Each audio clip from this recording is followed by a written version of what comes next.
Hello' viewers, আশা কৰোঁ সকলো ভালে কুশলে আছে। এটা তিতা সত্য আপোনালোকক ক'বলৈ ওলাইছোঁ। কালি মোৰ ডাঙৰ বিপদ হ'ল।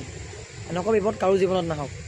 যিহেতু কালি মাৰ্চেণ্ডিং আছিলে, আমি ব্যৱসায় কৰাসকলৰ কাৰণে কালি দিনটো বহুত ডাঙৰ দিন।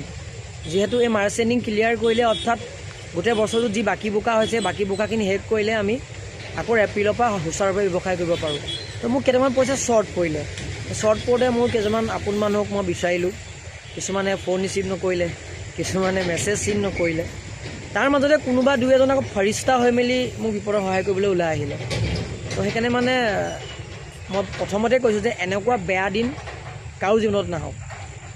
বিশেষকৈ বিপদ এনেকুৱা পইচাৰ বিপদ কাৰো জীৱনত নাহক। আৰু এইটো আচলতে মানুহৰ নিয়মে, যেতিয়া আন্ধাৰৰ পৰা পোহৰ দেখা পায়, মানুহে আন্ধাৰত থকা সময়ত যিখিনি মানুহ লগত আছিল সেই মানুহখিনিক পাহৰি যায়।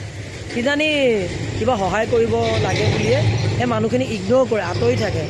সেইকাৰণে জীৱনত এনেকুৱা কিছুমান আপোন মানুহ আপোনালোকে বনাওক। মইতো দুই এজন বনাই থৈছোঁ, সেইকাৰণে মই কালি বিপদত বাচিলোঁ। আৰু সেইকাৰণে আপোনালোকেও বনাব, যাতে আপোনালোক সেই বেয়া সময়ত তেওঁলোকে যাতে আপোনালোকৰ বিপদৰ সময়ত দৌৰ মাৰি আহে। আৰু মইতো এনেকুৱা এজন মানুহক মই কাৰোবাক খুৱাইও হেল্প কৰিছোঁ, কাৰোবাক টকা পইচা দিও হেল্প কৰিছোঁ, আনকি মই মানুহক তেজলৈকে ডনেট কৰি সহায় কৰি থৈছোঁ। কিন্তু মোৰ বিপদৰ সময়ত মই সদায় মানুহৰ পৰা সহায় নাপাওঁ। সেইকাৰণে কালি মনত মানে বহুত বেয়া লাগিলে। কিন্তু সেই মোৰ মনৰ যিটো এক্সপিৰিয়েঞ্চ যোৱাকালি যিটো হৈ গ'ল, সেইটো আপোনালোকৰ লগত শ্বেয়াৰ কৰিলোঁ। আপোনালোকৰ জীৱনতো এনেকুৱা কিবা দিন পাৰ হৈ গৈছে নি, যেনেকৈ মোৰ কালি পাৰ হৈ গ'ল? কমেণ্ট আকাৰে জনাবলৈ নাপাহৰিব।